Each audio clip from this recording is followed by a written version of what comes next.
আসসালামু আলাইকুম ওয়া রাহমাতুল্লাহি ওয়া বারাকাতুহু।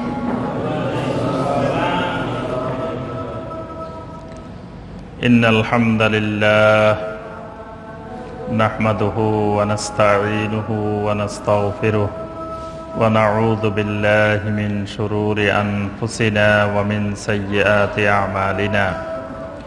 মান ইয়াহদিহিল্লাহু ফালা মুদিল্লা লাহু ومن يضلل فلا هادي له وأشهد أن لا إله إلا الله وحده لا شريك له وأشهد أن محمدا عبده ورسوله يا أيها الذين آمنوا اتقوا الله حق تقاته ولا تموتن إلا وأنتم مسلمون يا أيها الناس اتقوا ربكم الذي خلقكم من نفس واحدة وخلق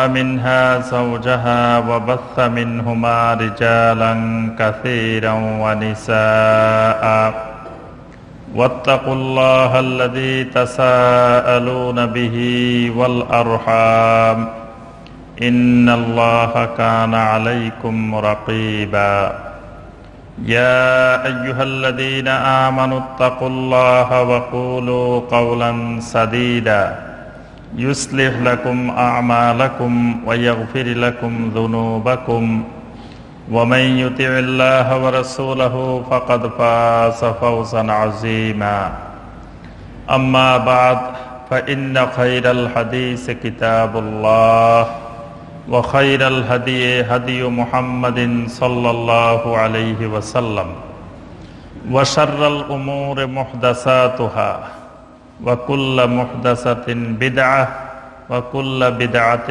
ضلالة وكل ضلالة في النار اللهم صل على محمد وعلى آل محمد كما صليت على إبراهيم وعلى آل إبراهيم إنك حميد مجيد اللهم بارك على محمد وعلى آل محمد كما باركت على إبراهيم وعلى آل إبراهيم إنك حميد مجيد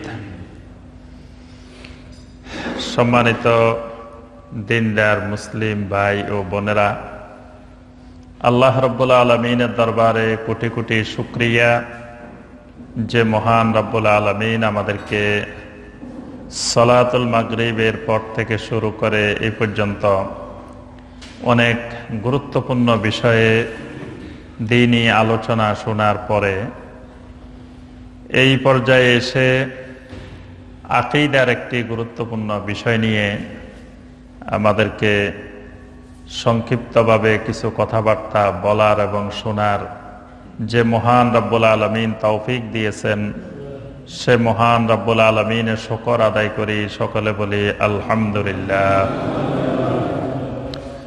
সম্মানিত ভাই ও বোনেরা,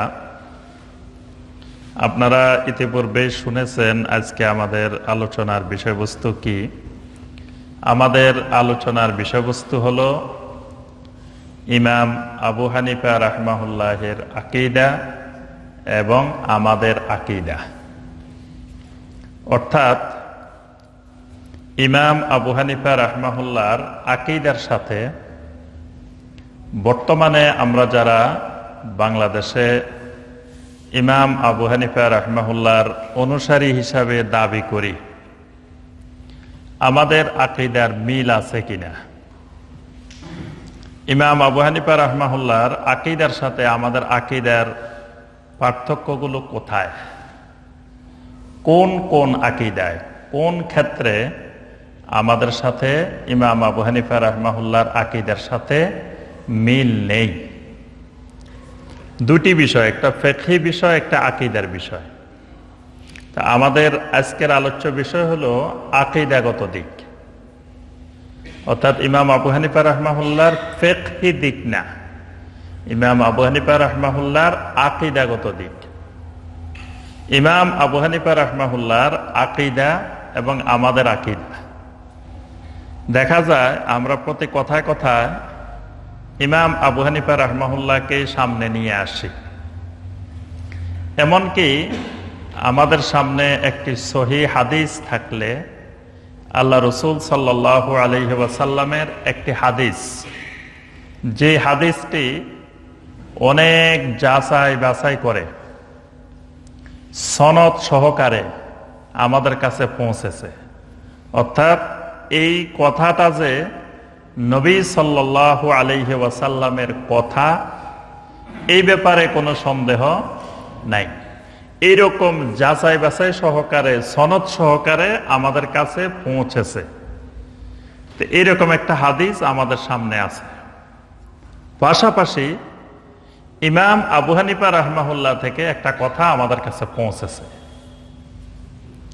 দুই কথা যদি দাঁড়িপাল্লার মধ্যে দেওয়া হয়, এক পাশে একটা সহিহ হাদিস দিলেন, আরেক পাশে ইমাম আবু হানিফা রাহমাহুল্লাহর একটা ফতোয়া, একটা রায়, একটা মাসআলা দিলেন, কোনটার ওজন বেশি? মানে এটা তুলনাই হয় না। একজন মুসলিমের কাছে এটা তুলনাই করা যাবে না। মানে কোথায় আর কোথায়? আপনাদের এলাকায় কি বলে? কোন এলাকা বলে যে মানে কোথায় আব্বাস, কোথায় গাব গাছ, এরকম বলে না? মানে জিনিসটা এরকম, যেটা তুলনাই হয় না। যে রাসূল সাল্লাল্লাহু আলাইহি সাল্লামের কথাটা আমাদের কাছে পৌঁছছে। প্রথম কথা হলো আল্লাহ রসুল সাল্লাল্লাহু আলাইহি সাল্লামের কথার সামনে দুনিয়ার আর কোন মানুষের কথা কোনো গুরুত্ব নেই। নবী সাল্লাল্লাহু আলাইহি সাল্লামের কথা পাইলে আর কারো কথার আমাদের সামনে কোনো গুরুত্ব নেই।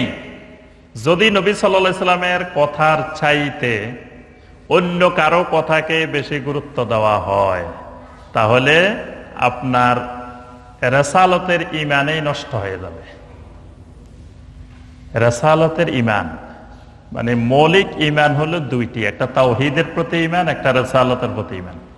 এটাই হলো লা ইলাহা ইল্লাল্লাহু মুহাম্মাদুর রাসূলুল্লাহ।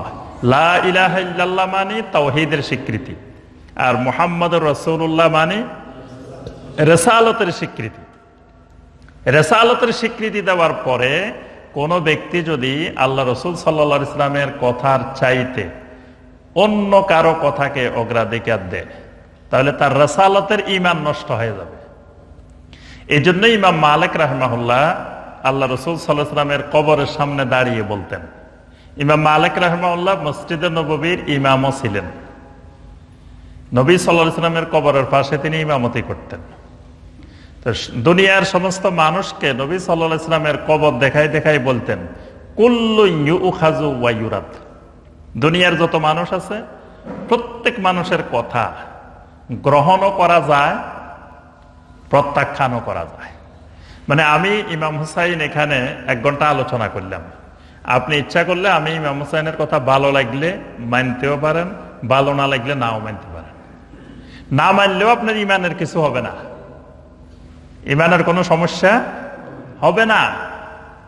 কিন্তু ইমাম মালিক রাহিমাহুল্লাহ বলতেন ইল্লা সাহিবা হাযাল কবরে সাল্লাল্লাহু আলাইহি ওয়াসাল্লাম, কিন্তু এই কবরে যিনি আছেন আল্লাহ রাসূল সাল্লাল্লাহু আলাইহি ওয়াসাল্লাম, তার কথা শুধু মানতেই হবে, কোনো কিছু বাদ দেওয়ার সুযোগ। যদি কোন না কথাটা আমার কাছে রাসূলের কথা এটা ভালো লাগে না, আপনার ঈমান থাকবে, সাথে সাথে ঈমান শেষ, ঈমান ভেঙে গেছে। তাহলে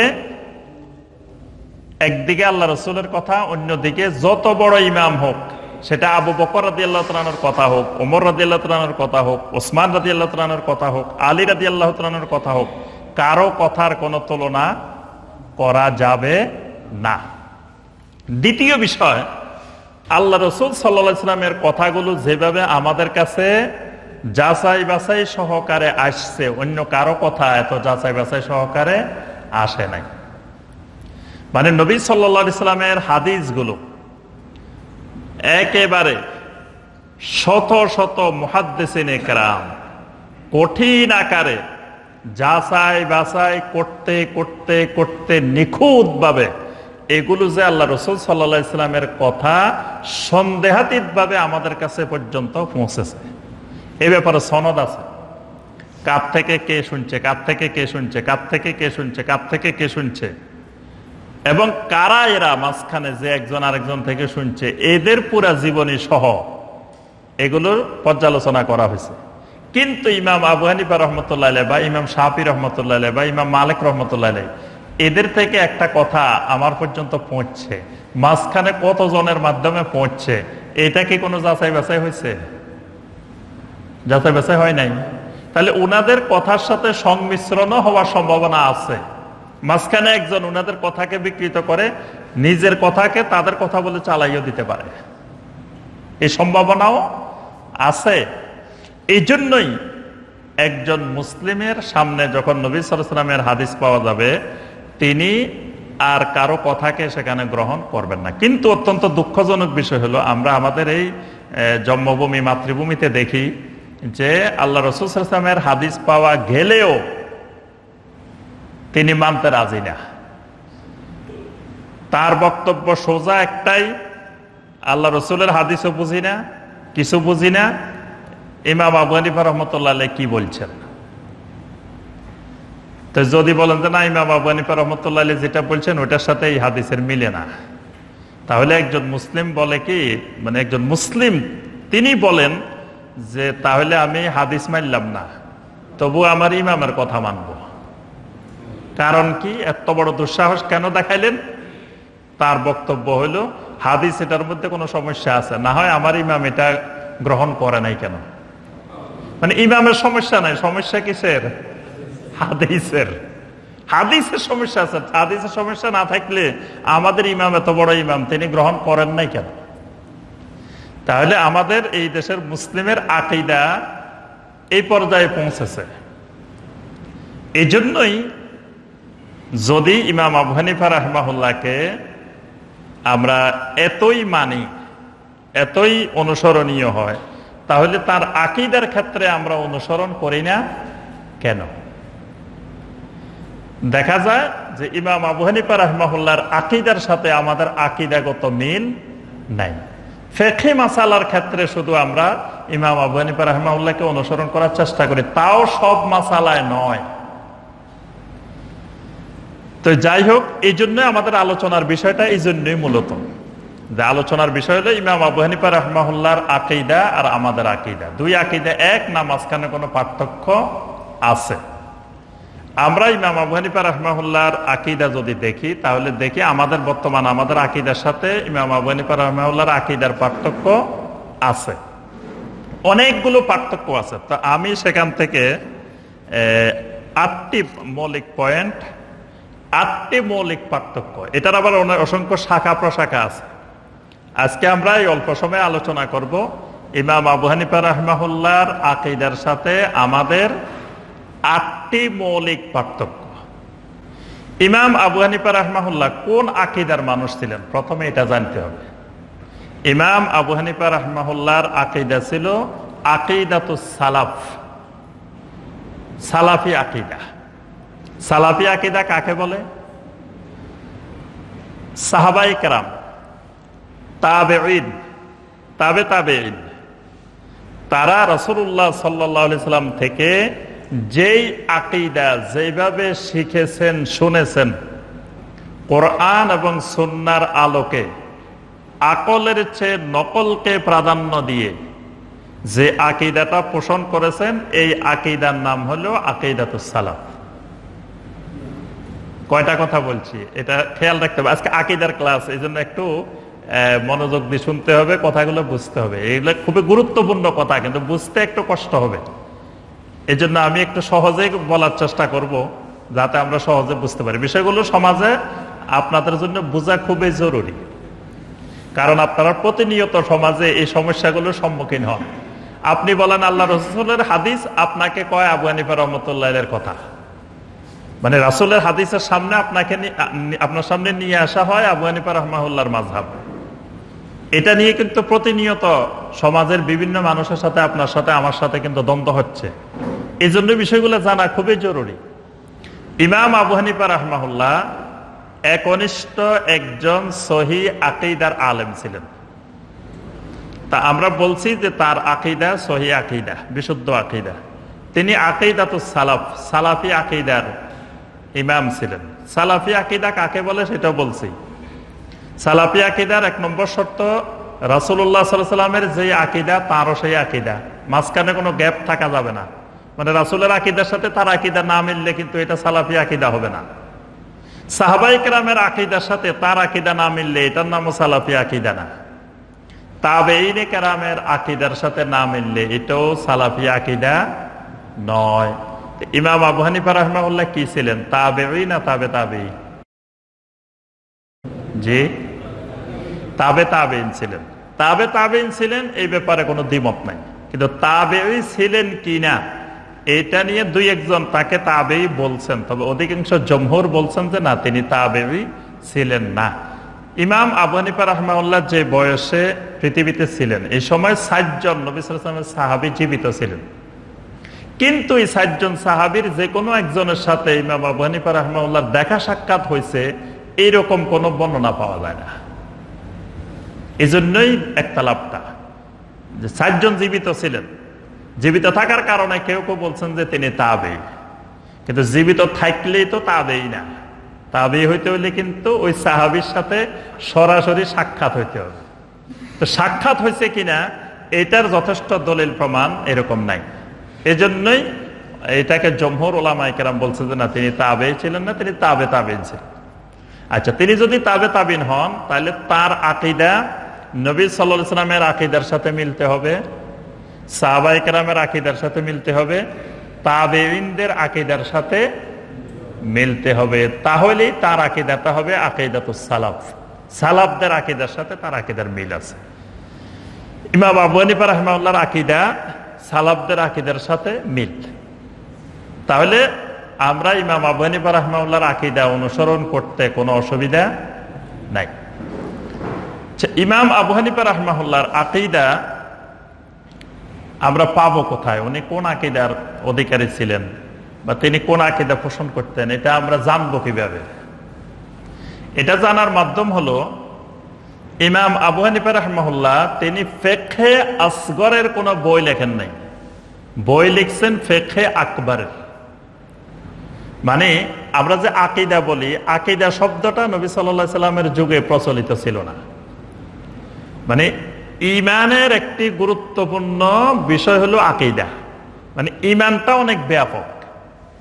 ঈমান আর আকীদার মধ্যে একটা পার্থক্য আছে। ঈমান বললে অন্তরের বিশ্বাস, মুখের স্বীকৃতি, আমলের বাস্তবায়ন, 3টা মিলে ঈমান।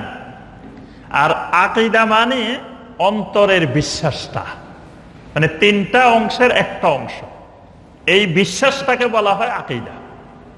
তো নবী সাল্লাল্লাহু আলাইহি সাল্লামের যুগে এটা আকীদা নামে পরিচিত ছিল না। তখন এটা মানে ঈমানের ভিতরেই অন্তর্ভুক্ত ছিল। এটাই ছিল সুন্নাহ, এটাই ছিল আকীদাকে বলা হয়তো সুন্নাহ। দেখবেন নবী সাল্লাল্লাহু আলাইহি সাল্লাম বারবার সুন্নাহ অনুসরণ করার জন্য তাকিদ দিয়েছেন। আলাইকুম বিসুন্নতি ওয়া সুন্নাতিল খুলাফায়ে রাশিদিন আল মাহদিন। এই সুন্নাহ মানে এর ভিতরে আকীদা। তারপরে নবী সাল্লাল্লাহু আলাইহি সাল্লাম বললেন যে আমার উম্মত দলে দলে বিভক্ত হবে, এর মধ্যে কুল্লুহুম ফিন-নার ইল্লা মিল্লাতা ওয়াহিদা, সব ফেরকা জাহান্নামে যাবে, একটা ফেরকা নাজাত পাবে। তো ওই ফেরকাটা কারা? নবী সাল্লাল্লাহু আলাইহি ওয়াসাল্লাম মা আনা আলাইহি ওয়া আসহাবি, আমি এবং আমার সাহাবীরা যেই আকীদার উপরে, যে বিশ্বাসের উপরে আছে। এখানে নবী সাল্লাল্লাহু আলাইহি ওয়াসাল্লাম আকীদাও বলেন নাই, বলছেন শুধু মা আনা আলাইহি। আনা আলাইহি মানে আলা সুন্নাহ, মানে আমি এবং আমার সাহাবীরা যেই আকীদা পোষণ করি এটাই হলো সুন্নাহ। এই সুন্নাহর উপরে যারা থাকবে এরাই সঠিক রাস্তায় থাকবে। এই জন্য অনেক আকীদার বই আছে, কিতাবুস সুন্নাহ। আকীদার বইয়ের নাম কিতাবুস সুন্নাহ। সুন্নাহ মানে আকীদা।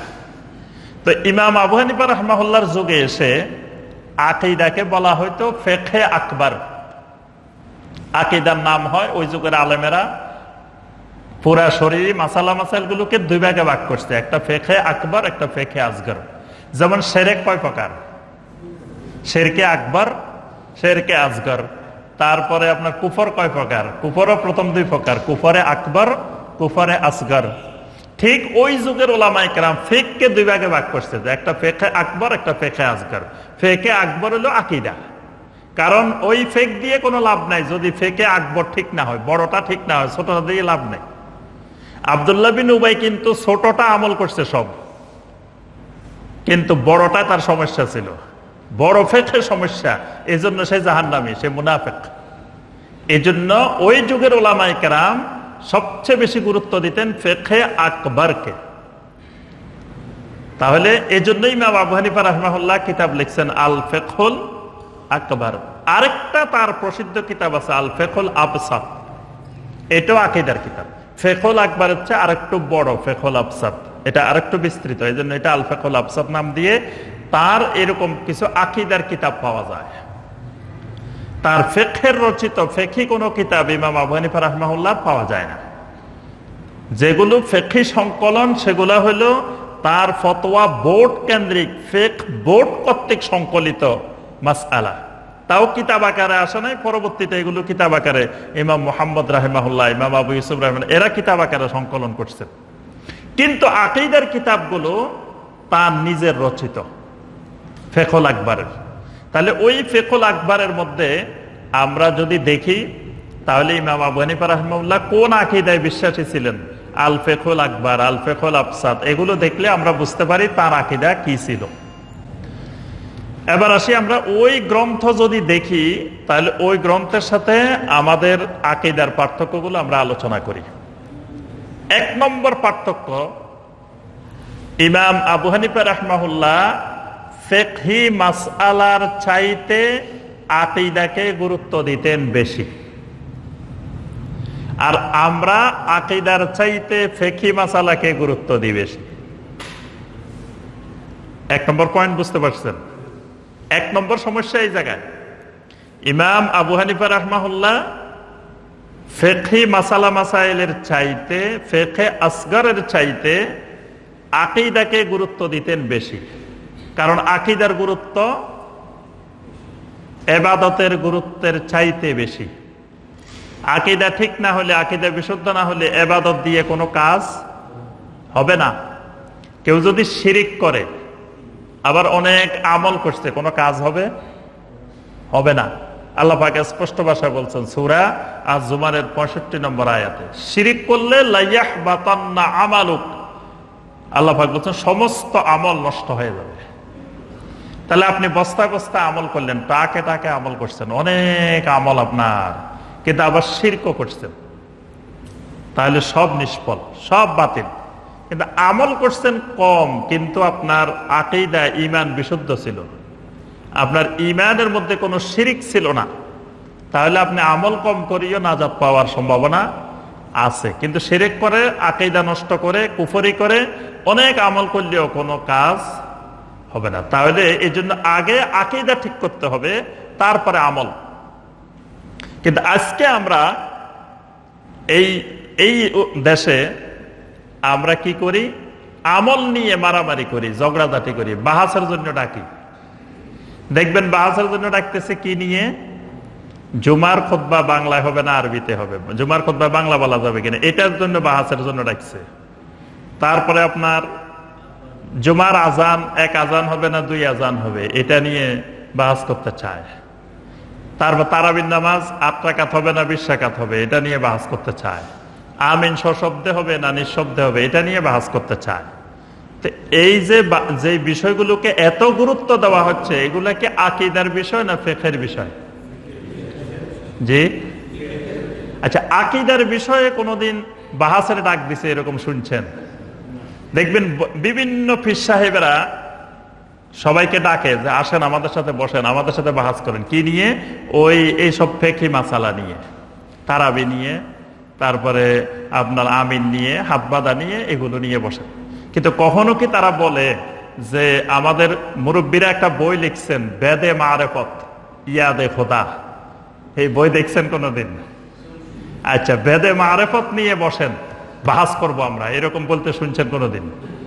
বেদে মারেফত কিন্তু আকীদার কিতাব, এবং এই কিতাবের মধ্যে অসংখ্য শিরকি কথা লেখা আছে। কিন্তু আপনাকে আমাকে কোনোদিন আহ্বান জানাবে না যে আসেন এই বেদে মারফত নিয়ে, এই আকীদা নিয়ে বসি। আকীদা নিয়ে বসার জন্য ডাকবে না। তারপরে বলবে না যে আসেন আমরা তো সিস্তিয়া, কাদেরিয়া, নকশবন্দিয়া, মুজাদ্দিদিয়া আমরা তরিকায় বিশ্বাসী, এই তরিকার উপরে বাহাস করে আসেন। 126 তরিকা বনাম এক তরিকা, এরকম বাহাসের নাম শুনছেন কোনদিন? যে 126 তরিকা ঠিক না মুহাম্মদ রাসূলুল্লাহ সাল্লাল্লাহু আলাইহি ওয়াসাল্লামের এক তরিকা ঠিক, এটা নিয়ে বাহাস হবে। এরকম বাহাসের ডাক কোনদিন শুনছেন? এরকম বাহাসের ডাক শোনা যাবে না। আচ্ছা, এরপরে আসেন যে কবরে সেজদা দেওয়া বনাম সেজদা না দেওয়া। এক গ্রুপ বলতেছে কবরে সেজদা দেওয়া যাবে, আর এক গ্রুপ বলতেছে সেজদা দেওয়া যাবে না। আমরা বলি কবরে সেজদা দেওয়া শিরক, এটা আকীদার বিষয়। কোনদিন বাহাসের জন্য ডাকতে শুনবেন যে আসেন কবরে সেজদা দেওয়া শিরক, এটা নিয়ে বাহাস করব আমরা। অর্থাৎ আকীদার গুরুত্ব নাই। গুরুত্ব কিসের? ফিকহ। এটাই ইমাম আবু হানিফা রাহমাহুল্লাহর আকীদার পরিপন্থী। ইমাম আবু হানিফা রাহমাহুল্লাহ ফিকহি মাসালা মাসাইল নিয়ে কারো সাথে বাহাস করেন নাই জীবনে, কিন্তু তিনি আকীদা নিয়ে বাহাস করছেন। নাস্তিকদের সাথে অসংখ্য বাহাস করছেন ইমাম আবু হানিফা রাহমাহুল্লাহ। কি নিয়ে? আকীদা নিয়ে। তারপরে ইমাম আবু হানিফা রাহমাহুল্লাহ ওই যুগের জাহামি মতবাদ, মুশাব্বিহা মতবাদ, মুআত্তিলা মতবাদ, মুতাজিলা মতবাদ, এই সমস্ত আকীদাগত বিভ্রান্তকর যে সকল ফেরকা ছিল, এদের বিরুদ্ধে তিনি অনেক বাহাস লড়াই করেছেন। কিন্তু ফিকহি মাসালা নিয়ে ইমাম আবু হানিফা রাহমাহুল্লাহ জীবনে একবারও কখনো বাহাসের ডাক দেন নাই। বরং তিনি ফিকহি মাসালার সর্বোচ্চ ইজতিহাদ করে, চেষ্টা করে সর্বশেষ বলছেন ইজা সাহাল হাদিসু ফাহুয়া মাযহাবি, যে আমার এলেম অনুযায়ী আমি চেষ্টা করে মাসালার এটা রায় দিলাম, এরপরে তোমরা সহিহ হাদিস পাইলে সহিহ হাদিস মানবা, ওইটাই আমার মাযহাব। এই কথাটা উনি বারবার বলছেন। তাহলে আজকে কি আমরা যারা ইমাম আবু হানিফা রাহমাহুল্লাহর অনুসারী, তারা তার এই আকীদার উপরে আছি? নাই, এখান থেকে সরে গেছি, অনেক দূরে চলে গেছি। এই জায়গায় আমাদের সাথে ইমাম আবু হানিফা রাহমাহুল্লাহর পার্থক্য। এই জন্য আকীদার উপরে আমলকে প্রাধান্য দেওয়া এটা বেদাত, আকীদার বেদাত। মানে যে জিনিস বেশি গুরুত্বপূর্ণ সেটাকে গুরুত্ব দিতে হবে বেশি, যে জিনিস কম গুরুত্বপূর্ণ সেটাকে গুরুত্ব দিতে হবে কম। কম গুরুত্বপূর্ণ বিষয়কে বেশি গুরুত্ব দেওয়া, বেশি গুরুত্বপূর্ণ বিষয়কে কম গুরুত্ব দেওয়া, দুটাই বেদাত। তাহলে আকীদার গুরুত্ব বেশি না ফিকহের গুরুত্ব বেশি? জি, আকীদার গুরুত্ব বেশি। তাহলে আকীদার চাইতে ফিকহকে বেশি গুরুত্ব দেওয়া এটা বেদাত। আজকে দেখবেন একজন ব্যক্তি বিভিন্ন রকমের কুফরি মতবাদে বিশ্বাসী, বিভিন্ন রকমের শিরকি মতবাদে বিশ্বাসী, তিনি মসজিদে ইমাম সাহেবের একবার সাথেই সালাত আদায় করতেছে। ইমাম সাহেবের ডানে বামে যারা আছে বিভিন্ন কুফরি আকীদায় বিশ্বাসী, শিরকি আকীদায় বিশ্বাসী, বিভিন্ন হারাম উপার্জন, সুদখোর, ঘুষখোর, মদখোর, জেনা, ব্যভিচার, বিভিন্ন অপরাধের সাথে জড়িত এই সকল ব্যক্তিরা ইমাম সাহেবের চতুর্পাশে নামাজ পড়তেছেন, মসজিদের কর্তৃত্ব নেতৃত্ব দিতেছেন, কিন্তু ইমাম সাহেব এদের ব্যাপারে কিছুই বলছেন না। আরেকজন মুসল্লি হয়তো হাতটা বুকের উপরে বাঁধছে, অথবা আমিন একটু সশব্দে বলছে, ইমাম সাহেব তার বিরুদ্ধে জিহাদ ঘোষণা করছে, তাকে মসজিদ থেকে বের করে ছাড়তেছে। তাহলে দেখেন উনি এখানে গুরুত্ব দিচ্ছে কোনটাকে বেশি?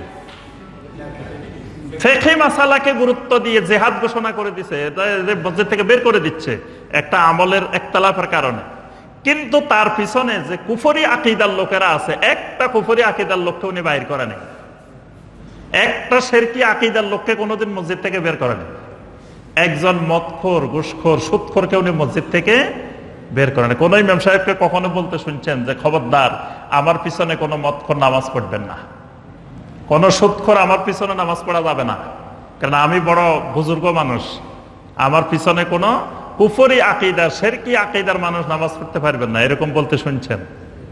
কিন্তু অনেক ইমাম সাহেব সরাসরি বলে যে খবরদার আমার পিছনে কেউ আমিন সশব্দে বলবেন না, আমিন জোরে বলবেন না, তারপরে রাফুল ইয়াদান করবেন না, এইভাবে হাত না চাইবেন না, নাউজুবিল্লাহ। আল্লাহ রাসূলের সুন্নতকে বলে যে হাত না চাইবেন না, ব্যঙ্গ করে করে বিভিন্ন কথা বলে। তারপরে কদিন আগে ভিডিওর মধ্যে দেখলাম কিছু মানে ইসলামী লেবাসদারী মানুষ নবী সাল্লাল্লাহু আলাইহি ইসলামের সুন্নাহ নিয়ে ঠাট্টা বিদ্রূপ করতেছে, যে নবী সাল্লাল্লাহু আলাইহি সাল্লাম বলছেন কাঁধের সাথে কাঁধ লাগাইতে, এমনি এমনি লাগাইতেছে আর হাসাহাসি করতেছে, পায়ের সাথে পা লাগাইতেছে আর হাসাহাসি করতেছে, নবী সাল্লাল্লাহু আলাইহি ওয়াসাল্লামের সুন্নাহ নিয়ে ঠাট্টা করতেছে। আর এগুলো ফিকহি মাসালা। তো ফিকহি মাসালা তার কাছে এত প্রাধান্য পেয়েছে, আকীদার মাসালা তার কাছে এত প্রাধান্য পায়নি। আচ্ছা, ওই ইমাম সাহেব কোনোদিন কোন নাস্তিকের সাথে বাহাস করতে গেছে শুনছেন? দেখবেন আমাদের দেশে অনেকে বাহাস করে ঘুরে বেড়ায় বিভিন্ন জায়গায়। তো তারা কখনো কোনো নাস্তিকের সাথে বাহাস করতে গেছে? কোন কুফরি মতবাদ, অসংখ্য কুফরি মতবাদ আছে না? কোন কুফরি মতবাদের বিরুদ্ধে বাহাস করতে গেছে এরকম শুনছেন? অর্থাৎ আকীদা নিয়ে তাদের কোনো চিন্তাধারা নেই। এটাই ইমাম আবু হানিফা রাহিমাহুল্লাহর মানহাজের খেলাফ। ইমাম আবু হানিফা রাহিমাহুল্লাহ ফিকহি মাসালার চাইতে ফিকহি মাসালা নিয়ে কোনোদিন কারোর সাথে ঝগড়া করার নাই, এবং সুস্পষ্ট তার সামনে দুইজনে ঝগড়া করার পরে উনি দুইজনকে বের করে দিয়েছেন, বলছে খবরদার তাদের দুইজনের পিছে নামাজ পড়িও না। অর্থাৎ ফিকহি মাসালা নিয়ে ঝগড়া করার বিষয় না, বাহাস করার বিষয় না, কিন্তু আকীদা হলো মূল বিষয়। তাহলে প্রথম পার্থক্য কি? ইমাম আবু হানিফা রাহিমাহুল্লাহর আকীদার অনুসরণ বাদ দিয়ে, আকীদার গুরুত্ব বাদ দিয়ে ফিকহ নিয়ে আমরা বেশি মহাব্যস্ত হয়েছি। দ্বিতীয় বিষয় আসেন, দ্বিতীয় বিষয় হলো সিফাতুল্লাহি আযজা ওয়া জাল্লা, আল্লাহ সুবহানাহু ওয়া তাআলার সিফাত। এই বিষয়গুলো একটু বুঝের বিষয়, আমাদের একটু সময় লাগবে, তো আমি সংক্ষেপে বলার চেষ্টা করব। আল্লাহর সিফাত, আল্লাহ সুবহানাহু ওয়া তাআলার অনেকগুলো সিফাত আছে। সিফাত বুঝেন তো? সিফাত মানে কি? গুণ। গুণ আল্লাহর আসমা ওয়া সিফাত। আসমা মানে নাম, সিফাত মানে গুণ। তাওহীদ তিন প্রকার। একটা তাওহীদ হলো তাওহীদুল আসমা ওয়া সিফাত, নাম এবং গুণাবলীর সিফাত। তাহলে আল্লাহর কতগুলো সিফাত আছে। এই সিফাতগুলো আল্লাহ পাক কোরআনে কারিমে অনেক জায়গায় সিফাত এগুলোর বর্ণনা করছেন। নবী সাল্লাল্লাহু আলাইহি ওয়াসাল্লাম অসংখ্য হাদিসে আল্লাহর এই সিফাতগুলো বর্ণনা করেছেন। তো ইমাম আবু হানিফা রাহমাতুল্লাহ আলাইহি আল্লাহর এই সিফাতগুলোর ব্যাপারে তার আকীদা ছিল কি, সেটা তিনি আল ফিকহুল আকবারে উল্লেখ করছেন। প্রথমে আমরা দেখব যে আল্লাহর সিফাতগুলো নিয়ে ইমাম আবু হানিফা রাহিমাহুল্লাহর আকীদা কি ছিল। ইমাম আবু হানিফা রাহিমাহুল্লাহ বলতেছেন, লা ইউশবিহু শাইয়্যাম মিনাল আশিয়াই মিন খালকিহি, আল্লাহর কোন সৃষ্টির সাথে আল্লাহর কোন সিফাতের সাদৃশ্য করা যাবে না। মানে আল্লাহর একটা সিফাত হলো ইয়াদুন, হাত। তাহলে এই সিফাতটাকে আল্লাহর কোন সৃষ্টির সাথে মিলানো যাবে না। আল্লাহর হাত কোন সৃষ্টির মতো এরকম তুলনা করা যাবে না। তুলনা করলে এটা হলো মুশাব্বিহা, তাসবিহ করা। ওয়ালা ইউশবিহু শাইয়্যুন মিন খালকিহি, সৃষ্টির কোনো কিছুর সাথে তুলনা করা যাবে না, আবার কোন সৃষ্টিকেও আল্লাহর সাথে তুলনা করা যাবে না। লাম ইয়াজাল ওয়ালা ইয়াজালু বিআসমাইহি ওয়া সিফাতিহি যাতিয়্যা ওয়াল ফি'লিয়্যা, আল্লাহ রাব্বুল আলামিন আল্লাহর সকল নাম এবং জাতি ফেলি সকল সিফাত সহকারে তিনি আজালি, তিনি অতীতেও ছিলেন, এখনো আছেন এবং অনাদিকাল তিনি থাকবেন। দুই ধরনের সিফাত, একটা হলো জাতি সিফাত, একটা ফেলি সিফাত। জাতি সিফাত মানে মূল জাতি সিফাত, আর একটা হলো ফেলি। ফেলি মানে কার্যকর, আল্লাহর অনেক কাজের কথা বর্ণনা করা আছে, এগুলো হলো সিফাতে ফেলি। যেমন জাতি সিফাত কি? আল হায়াত, হায়াত মানে আল্লাহ জীবিত। আল হাইয়ুল কাইয়ুম, আল্লাহ হাই, আল্লাহ কাইয়ুম। কুদরত, কোরআনে দেখবেন যে বারবার আল্লাহ বলছে ইন্নাল্লাহা আলা কুল্লি শাইইন কাদির, আল্লাহ মহা ক্ষমতাশীল। এই ক্ষমতাটা আল্লাহর একটা সিফাত। ওয়াল ইলম, এলেমটা আল্লাহর একটা সিফাত। আল্লাহ কোরআনে বারবার বলছে আলিম, আল্লাহ মহাজ্ঞানী, মহাজ্ঞানী। এই এলেমটা আল্লাহর একটা সিফাত। কালাম, আল্লাহ কথা বলেন, এই কথা বলাটা আল্লাহর একটা সিফাত। কোরআন হলো কালামুল্লাহ, আল্লাহর কালাম, আল্লাহর কথা। ওয়া কাল্লামাল্লাহু মুসা তাকলিমা, মুসা আলাইহিস সালামের সাথে আল্লাহ পাক কথা বলছেন। তাহলে এই কথা বলাটা আল্লাহর একটা সিফাতে জাতি। সামউন, শোনাটা আল্লাহর একটা সিফাত, জাতি সিফাত। বাসার, দেখাটা আল্লাহর একটা জাতি সিফাত। এরাদা, আল্লাহ ইচ্ছা করেন, আল্লাহ কোনো কিছু করার ইচ্ছা করলে বলেন কোন, ফায়াকুন, হয়ে যায়। তাহলে আল্লাহর ইচ্ছাও আছে। এইগুলা হলো আল্লাহর জাতি সিফাত। আরেকটা হলো আল্লাহর ফেয়েলি সিফাত। ফেয়েলি সিফাত যেমন তাখলিক, আল্লাহ সৃষ্টি করেন, আল্লাহ মানুষ সৃষ্টি করেছেন, এই সমস্ত আসমান জমিন গাছপালা পশু পাখি সব সৃষ্টি করেছেন। এই সৃষ্টি করা এটা আল্লাহর একটা ফেয়েলি সিফাত। তারপরে তারজিক রিজিক দেওয়া এটা আল্লাহর ফেয়েলি সিফাত। তারপরে কোনো কিছু নতুন করে সৃষ্টি করা, নতুন রূপ দেওয়া, নতুন ভাবে গড়ে তোলা, একটা মৃতকে জীবিত করা, জীবিতকে মৃত করা, এই যে কাজগুলো এগুলো আল্লাহর ফেয়েলি সিফাত। তাহলে দুই ধরনের সিফাত পাওয়া গেল। এই সিফাতগুলো ইমাম আবু হানিফা রাহিমাহুল্লাহর আকীদা হলো যেভাবে আল্লাহ রাব্বুল আলামিন বর্ণনা করেছেন কোরআনে, নবী সাল্লাল্লাহু আলাইহি ওয়াসাল্লামের সহিহ হাদিসে যেভাবে বর্ণনা এসেছে, এটার সাথে কোনো কিছুকে তুলনা করা যাবে না। আবার এগুলাকে অস্বীকার করাও যাবে না। আল্লাহর কোন সিফাতকে অস্বীকার করাও যাবে না। অস্বীকার করলেও আপনি ইসলাম থেকে বের হয়ে গেলেন, আবার কোনো মাখলুকের সাথে তুলনা করলেও বের হয়ে গেলেন। এই তুলনা আর অস্বীকার এটা আসলো কোথা থেকে? একটা লোকের নাম ছিল জাহাম বিন সফওয়ান। এই লোকটা আল্লাহর সিফাতকে ব্যাখ্যা দেওয়া শুরু করছে, মানে আল্লাহর সিফাতকে অস্বীকার করেছে। জাহামি, এটাকে জাহামি মতবাদ বলা হয়, যে এরা আল্লাহ সুবহানাহু ওয়া তাআলার সিফাতকে অস্বীকার করতেছে। যেমন আল্লাহ বলছেন আল্লাহর চেহারা, তো এই জাহামি বলতেছে, জাহাম বিন সফওয়ান বলতেছে যে আল্লাহ কি আকার আছে যে আল্লাহ চেহারা থাকবে? তাহলে চেহারা মানে কি? চেহারা মানে আল্লাহর সত্তা, আল্লাহর চেহারা, আল্লাহর শক্তি, আল্লাহর ক্ষমতা।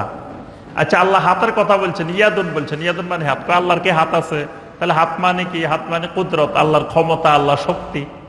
এই যে আল্লাহ যে কথাটা আল্লাহর পরিচয় দিতে গিয়ে সিফাত হিসাবে বর্ণনা করছেন, এরা সেই সিফাতটাকে মুক্ত করে দিছে, আল্লাহকে এগুলা মুক্ত করে ব্যাখ্যা দিয়ে দিছে একটা।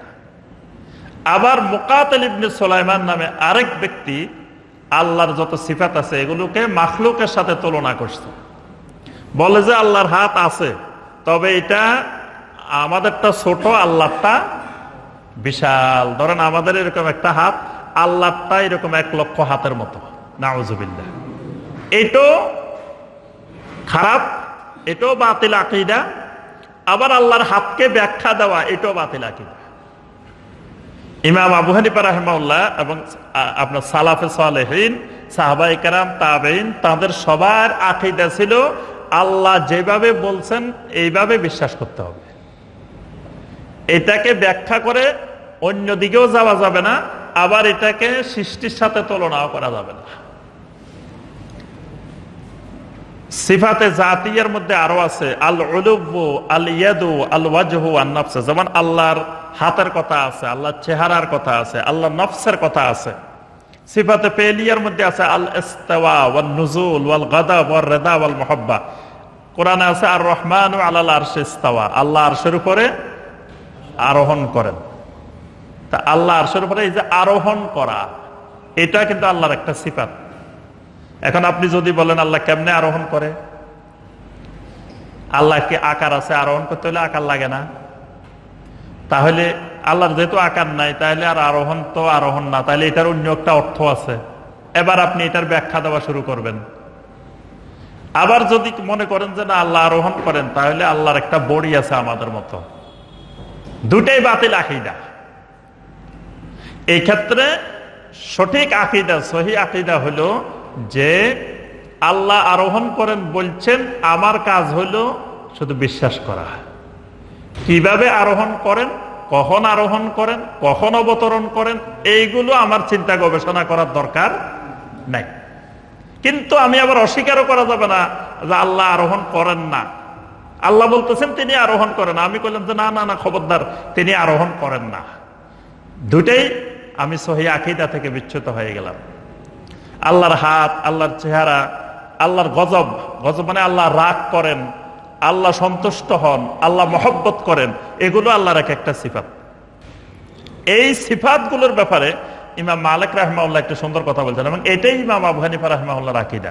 তিনি বলছেন যে আল ইস্তিওয়া মালুমুন ওয়াল কাইফু মাজহুলুন ওয়াস সুআলু আনহু বিদআতুন ওয়াল ঈমানু বিহি ওয়াজিবুন। চারটা জিনিস। একটা হলো আল ইস্তাওয়া মালুমান, আল্লাহ পাক বলছেন তিনি আরোহণ করেন, বাস আমাদের কাজ হলো এটা জানলাম।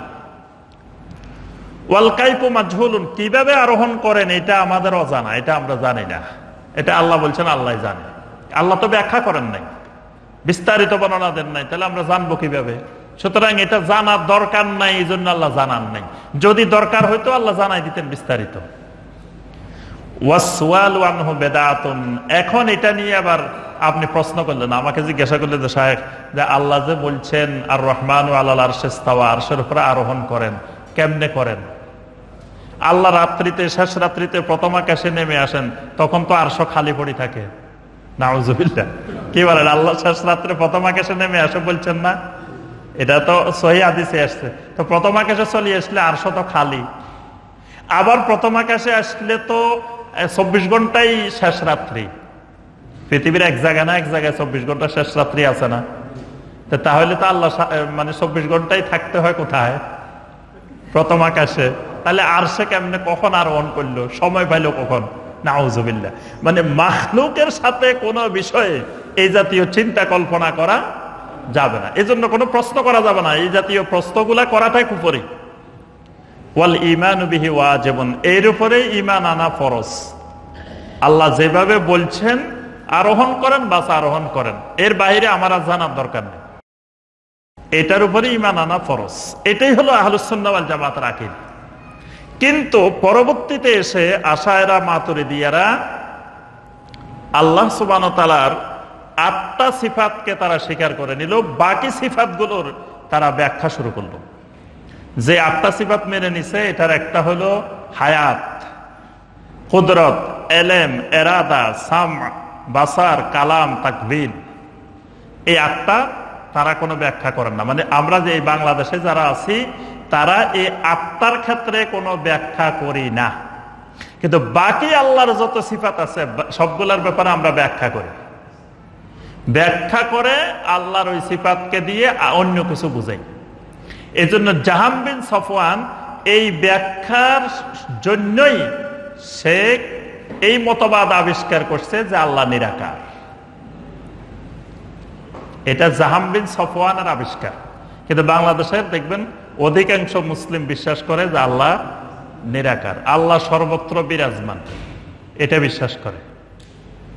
এই দুইটাই ইমাম আবু হানিফা রাহমাহুল্লাহর আকীদার পরিপন্থী। তার আকীদার সাথে এই জায়গায় আকীদার কোনো মিল নাই। আরেকটা হলো, এই বিভ্রান্তের কারণ হলো যে আকলের চাইতে নকলকে প্রাধান্য দেওয়া। এটা হলো আহলুস সুন্নাহ ওয়াল জামাতের আকীদা। মানে নকল হলো কোরআন হাদিস, আর আকল হলো বিবেক। তো বিবেক আর কোরআন হাদিস যদি না মিলে, কোরআন হাদিসের কোনো একটা জিনিস মিলতেছে না, তা আপনি কি কোরআন হাদিসেরটা মানবেন না আকলেরটা মানবেন? কিন্তু অনেক জায়গায় আহলুস সুন্নাহ ওয়াল জামাতের আকীদা হলো এটা যে কোরআন হাদিস আর আকল দুইটা বিপরীতধর্মী হলে কোরআন হাদিস প্রাধান্য পাবে, আকল বাদ।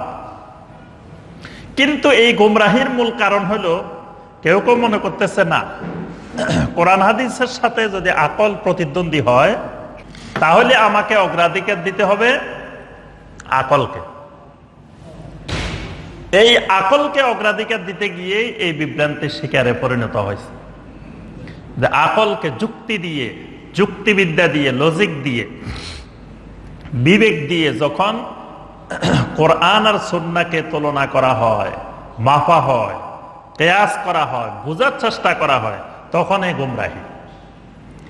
সালাফি আকীদার বৈশিষ্ট্য হলো, আহলুস সুন্নাহ ওয়াল জামাতের আকীদার বৈশিষ্ট্য হলো যে আকলের চাইতে নকল প্রাধান্য পাবে। নকল মানে কোরআন হাদিস, কোরআন আর হাদিস প্রাধান্য পাবে। আকলে আমার বুঝে আসুক আর নাই আসুক। কিন্তু অনেকের কথা হলো না, কোরআন হাদিসকে যদি স্বাভাবিকভাবে বোঝা না যায় তা আকল দিয়ে বুঝতে হবে। আকল দিয়ে বুঝতে যায় তখন কোরআন এবং সুন্নাহর অপব্যাখ্যা হয়। এই জন্য মুতাজিলারা গোমরা হয়েছে, আকল দিয়ে বুঝতে যায়। এই আশায়েরা মাতুরিদিয়া আল্লাহর সিফাতের ক্ষেত্রে গোমরাহির দিকে গেছে আকলকে অগ্রাধিকার দেওয়ার কারণে। আজকেও নতুন নতুন অনেক ফিতনার আবিষ্কার হয়েছে। তারা কোরআন বোঝার জন্য আকলকে প্রাধান্য দেয়, বিবেককে প্রাধান্য দেয়। এই আকলকে প্রাধান্য দিতে গিয়ে যুগে যুগে অসংখ্য মানুষ গোমরা হয়েছে, বিভ্রান্ত হয়েছে। এই আকীদার ক্ষেত্রে ইমাম আবু হানিফা রাহিমাহুল্লাহর সাথে 2 নম্বর আমাদের মৌলিক পার্থক্য আল্লাহর সিফাত কেন্দ্রিক। ইমাম আবু হানিফা রাহিমাহুল্লাহ আল্লাহর সিফাতের কোনো ব্যাখ্যা বিশ্লেষণ করেন নাই, এবং তিনি বলছেন এটাকে কোনো সৃষ্টির সাথে তুলনাও করা যাবে না, আবার এটাকে অস্বীকারও করা যাবে না। আল্লাহ পাক যেভাবে বলছেন সেভাবে ঈমান আনতে হবে। কিন্তু আমরা এখান থেকে সরে আমরা আল্লাহর অসংখ্য সিফাতকে ব্যাখ্যা করি। 3 নম্বর পার্থক্য। 3 নম্বর হলো ইমাম আবু হানিফা রাহিমাহুল্লাহ বলতেছেন ওয়ালাহু ইয়াদুন, আল্লাহর হাত আছে। কার কথা? জি, ইমাম আবু হানিফা রাহিমাহুল্লাহর কথা। আল ফিকহুল আকবরের মধ্যে এই কথাটা আছে। ওয়া ওয়াজহুন, আল্লাহর চেহারা আছে, মুখমণ্ডল আছে। ওয়া নাফসুন, আল্লাহর নফস আছে। ফামা যাকারাহুল্লাহু তাআলা ফিল কোরআন, যেমনি ভাবে আল্লাহ পাক কোরআনে কারীমের মধ্যে এই কথাগুলো বলেছেন, মিন যিকরিল ওয়াজহি ওয়াল ইয়াদি ওয়ান নাফসি, আল্লাহ পাক চেহারার কথা বলছেন, হাতের কথা বলছেন, নফসের কথা বলছেন। ফাহুয়া লাহু সিফাতুন বিলা কাইফিন, এগুলো আল্লাহর সিফাত, তবে এগুলোর কোন ধরন আল্লাহ পাক বর্ণনা করেন নাই। ওয়ালা ইউকাল ইন্না ইয়াদাহু কুদরাতুহু আও নি'মাতুহু, খবরদার এই কথা বলা যাবে না হাত মানে আল্লাহর কুদরত, আল্লাহর নিয়ামত, এই কথা বলা যাবে না। লিআন্না ফীহি ইবতাল সিফা, এটা বলা মানে আল্লাহর সিফাতকে বাতিল করে দেওয়া, আল্লাহর সিফাতকে অস্বীকার করা। কিন্তু এখন আমরা বলি যে না, আল্লাহর হাত নাই, আল্লাহর চেহারা নাই, আল্লাহর নফস নাই। অনেকে বলে যে খবরদার এগুলো বললে শিরক হবে। আল্লাহর আবার হাত থাকে কেমনে, আল্লাহর চেহারা থাকে কেমনে, আল্লাহর মুখমণ্ডল, এগুলো খবরদার বলা যাবে না। এই কথা বলে মূলত প্রকারান্তরে তিনি নিজেই আল্লাহর কোরআনকে অস্বীকার করলেন, আল্লাহর সিফাতকে অস্বীকার করলেন। কিন্তু কেউ বললে উনি মনে করতেছে যে সেই মনে হয় ইসলাম থেকে বাইরে গেছে, কারণ তার কাছে নতুন মনে হচ্ছে। সে আজীবন শুনে আসছে যে আল্লাহ নিরাকার, আল্লাহর কিচ্ছু নাই, এখন কয় আল্লাহর হাত আছে, মুখ আছে, চেহারা আছে। তার কাছে তো এটা নতুন, সে মনে করতেছে এটা নতুন ফিতনা। নাউযুবিল্লাহ। এটাই ইমাম আবু হানিফা রাহিমাহুল্লাহর আকীদা, তার বইতে লেখা আছে। এটা ইমাম আবু হানিফা রাহিমাহুল্লাহর এই বইটা বর্তমানে বাংলায় আছে, আল ফিকহুল আকবর, ডক্টর আনম আব্দুল্লাহ জাহাঙ্গীর রাহিমাহুল্লাহ, তিনি এটার অনুবাদ করেছেন। এটা সব জায়গায় পাওয়া যায়, আপনি দেখেন ওইটা পড়ে, ওখানে ইমাম আবু হানিফা রাহিমাহুল্লাহ কি বলছেন, আকার আছে কি নেই, বা এগুলোর প্রতি ঈমান আনতে হবে কিভাবে। এই 3 নম্বর এই মৌলিক পার্থক্য। 4 নম্বর পার্থক্য, কাউকে গিয়ে জিজ্ঞাসা করেন যে ভাই আল্লাহ কোথায়, কি উত্তর দিবে? জি, বিভিন্ন রকমের উত্তর পাওয়া যায়। কারো উত্তর হইল খবরদার এই জাতীয় প্রশ্ন করা যাবে না, খবরদার বলেও কোনোদিন এই প্রশ্ন করবেন না। যদি কোন আল্লাহ কোথায়, খবরদার এই প্রশ্ন করবেন না, প্রশ্ন করা যাবে না। আরেকটা উত্তর হইল যে আল্লাহ মুমিনের কালবে কালবে, কলবে আছে। আমরা আল্লাহর আরশ, মুমিনের কলব হইল আল্লাহর আরশ, তা আল্লাহ মুমিনের কলবে কলবে আছে। আরেকটা উত্তর হইল যে আল্লাহ সর্বত্র বিরাজমান, যে গাছের মধ্যেও আছে, মাছের মধ্যেও আছে, সাগরের মধ্যেও আছে, তারপরে বিভিন্ন প্রাণীর মধ্যে, সব দিকে আল্লাহ আর আল্লাহ। এটাও এক ধরনের উত্তর। আর খুব অল্প সংখ্যক মুসলিম পাওয়া যাবে যারা উত্তর দিবেন যে আল্লাহ কোথায়, ফিস সামা, আল্লাহু ফিস সামা ওয়া ইলমুহু ফি কুল্লি মাকান, আল্লাহ হলেন আকাশে, উপরে, আর সে নির্দিষ্ট করবেন না, মানে আল্লাহ ফিস সামা। ইমাম মালিক রাহিমাহুল্লাহ বলছেন আমাদের আকীদা হবে আল্লাহু ফিস সামা। সামা মানে একটা নির্দিষ্ট জায়গা না, আকাশ বলতে একটা জায়গা না, আল্লাহ উপরে। আল্লাহর সিফাত হলো আল উলুব্বু, মানে ঊর্ধ্বতা, উপরে থাকা, এটা আল্লাহর সিফাত। সুতরাং আল্লাহ উপরে থাকেন। উপরে আমরা কদ্দুর জানি, কদ্দুর দেখছি, আমাদের দৌড় কদ্দুর, আমাদের উপরের দিকে আমরা কদ্দুর গেছি, কি জানি আমরা উপরের কথা? শুধু ততটুকু জানি যতটুকু নবী সাল্লাল্লাহু আলাইহি ওয়াসাল্লাম মেরাজের রাত্রে সিদরাতুল মুনতাহা পর্যন্ত গেছেন, এর মধ্যে যতটুকুর বর্ণনা আমাদেরকে শুনাইছেন এতটুকু জানি। এর বাইরে আমরা আর কিছু উপরের খবর জানি না। এই জন্য আমরা বলবো আমাদের বিশ্বাস, আমাদের আকীদা হবে আল্লাহ কোথায়? ফিস সামা। ওই দাসী যেমন বলছিলেন, দাসীকে নবী সাল্লাল্লাহু আলাইহি ওয়াসাল্লাম জিজ্ঞেস করছেন কি? আইন আল্লাহ, আল্লাহ কোথায়? দাসী কি বলছে? ফিস সামা, আল্লাহ আকাশে, আল্লাহ উপরে। নবী সাল্লাল্লাহু আলাইহি ওয়াসাল্লাম বলছেন ফা ইন্নাহা মুমিনা। দাসী এই কথা বলার কারণে নবী সাল্লাল্লাহু আলাইহি ওয়াসাল্লাম বলছেন যে তুমি এই মহিলাকে আজাদ করে দাও, এই মহিলা মুমিনা। তাহলে তার সহিহ আকীদা আছে, তার বিশুদ্ধ ঈমান আছে, এটা বোঝা গেছে, পরীক্ষা করা হয়েছে আল্লাহ কোথায় এই উত্তর দিয়ে। এই জন্য যিনি বলেন আল্লাহ সব জায়গায় কলবে, তিনি হাত তোলে কোন দিকে দোয়া করার সময়? উপরের দিকে। আল্লাহ যদি সব জায়গায় থাকে তাহলে হাত চারের দিকে ঘুরার কথা। যে ইমাম সাহেব, সম্মানিত ইমাম সাহেব বিশ্বাস করেন আল্লাহ সর্বত্র, তাহলে আল্লাহ নিচের দিকেও আছে। তাহলে তিনি দোয়া করার সময় হাতকে ঘুরে ঘুরে দোয়া করা দরকার, কিন্তু উনি হাত তুলতেছেন কোন দিকে? এবং নবী সাল্লাল্লাহু আলাইহি ওয়াসাল্লাম হাত তুলতে তুলতে উপরের দিকে বগলের শুভ্রতা দেখা যেত। তাহলে হাত উপরে কেন? আল্লাহ সুবহানাহু ওয়া তাআলা যার কাছে দোয়া করতেছি তিনি কোন দিকে? নবী সাল্লাল্লাহু আলাইহি ওয়াসাল্লামের মেরাজ হয়েছে কোন দিকে? নবী সাল্লাল্লাহু আলাইহি ওয়াসাল্লামের মেরাজ কি পাতালের দিকে, নিচের দিকে হয়েছে? উপরের দিকে। উপরে কেন? আল্লাহ সুবহানাহু ওয়া তাআলা উপরে। এরকম অসংখ্য দালালত প্রমাণ বহন করে যে আল্লাহ রাব্বুল আলামিন উপরে, ফিস সামা। ইমাম আবু হানিফা রাহিমাহুল্লাহ এই ব্যাপারে কি আকীদা পোষণ করতেন? তিনি বলেন মান ক্বালা লা আরিফু রাব্বি ফিস সামা আও ফিল আরদি ফাকাদ কাফারা। যে ব্যক্তি বলবে আমি জানি না আমার রব আকাশে না জমিনে, সে কাফের হয়ে গেছে। ইমাম আবু হানিফা রাহিমাহুল্লাহ বলছেন কেউ যদি বলে আল্লাহ কোথায় এটা আমি জানি না। আমাদের দেশে একটা ওয়াজ আছে, ছোটবেলা থেকে আমরা শুনতাম। একদিন নাকি জিবরিল আলাইহিস সালাম এসে আবু বকর রাদিয়াল্লাহু তাআলা আনহুকে জিজ্ঞাসা করছে যে আবু বকর বলো দেখি আল্লাহ কোথায়? না, জিজ্ঞাসা করছে জিবরাইল কোথায়? তো উনি নাকি বলছে ঠিক আছে আমি চক্ষু বন্ধ করে তোমাকে কিছুক্ষণ পরে বলতেছি। তো চক্ষু বন্ধ করে কতক্ষণ পরে চোখ খুলছে, খুলে বলতেছে যে হয় আমি জিবরাইল না হয় তুমি জিবরাইল। তো বলে যে আপনি জানলেন কিভাবে? বলে যে আমি তো চোখ বন্ধ করে সমস্ত আসমান দেখছি, সেখানে জিবরাইল নাই। জমিন দেখছি, সেখানে জিবরাইল নাই। তাহলে আমরা দুইজনের একজন জিবরাইল। অর্থাৎ জিবরাইল আলাইহিস সালামের কোনো কাজ করব না, রাস্তা রাস্তায় ঘুরতেন আর দড়ি দড়ি কথা বলতেন। মনে হচ্ছে বেকার, কাজ করবো না, ঘুরে বেড়াচ্ছেন। জিবরিল আলাইহিস সালাম নবী সাল্লাল্লাহু আলাইহি ওয়াসাল্লাম ছাড়া কারোর সাথে কথা বলেন নাই। নবী সাল্লাল্লাহু আলাইহি ওয়াসাল্লামের স্ত্রীদের সাথেও কথা বলেন নাই, অন্য কোনো সাহাবীর সাথেও জিবরিল আলাইহিস সালাম এইভাবে কথাবার্তা বলেন নাই। তো যাই হোক, কেউ যদি বলে আল্লাহ আসমানে না জমিনে, আমি তো জানি না, ইমাম আবু হানিফা রাহিমাহুল্লাহ বলেন ফাকাত কাফার, সে কুফরি করলো। ওয়া কাযা মান ক্বালা ইন্নাহু আলাল আরশে। যদি কেউ বলে না ঠিক আছে আল্লাহ আরশে, তবে আমি জানি না আরশ আসমানে না জমিনে, সেও কাফের। মানে আল্লাহ আরশে আছেন কিন্তু আমি জানি না আরশ কি উপরে আসমানে না জমিনে। মানে আল্লাহ সুবহানাহু ওয়া তাআলার অবস্থান জানা এটা ঈমানের একটা গুরুত্বপূর্ণ বিষয়।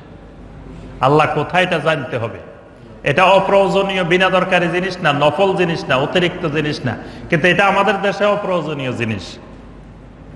কারণ সবাই তো আগেই জানে গেছে আল্লাহ কলবের ভিতরে, আল্লাহ কলবে ঢুকে গেছে। কেউ জানে গেছে আল্লাহ সর্বত্র বিরাজমান, এই জন্য আল্লাহর অবস্থান জানাকে গুরুত্ব মনে করে না। ইমাম আবু হানিফা রাহিমাহুল্লাহ বলেন এটা খুবই গুরুত্বপূর্ণ একটি বিষয়, এর ব্যতিক্রম হইলে ঈমান থাকবে না।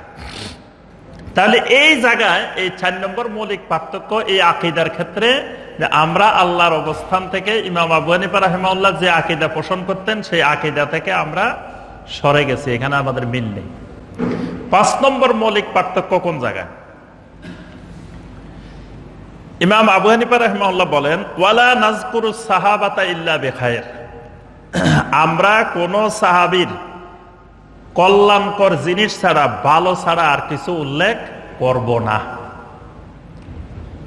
অর্থাৎ সাহাবায়ে কেরামের ব্যাপারে আমাদের আকীদা হবে যে সাহাবায়ে কেরামের ভালো দিকগুলো আমরা আলোচনা করব, কোনো খারাপ দিক আলোচনা করব না। যেমন সাহাবায়ে কেরামদের মধ্যে নিজেদের মধ্যে যুদ্ধ হয়েছে, সিপ্পিনের যুদ্ধ হয়েছে, জামালের যুদ্ধ হয়েছে, সাহাবায়ে কেরাম নিজেরা।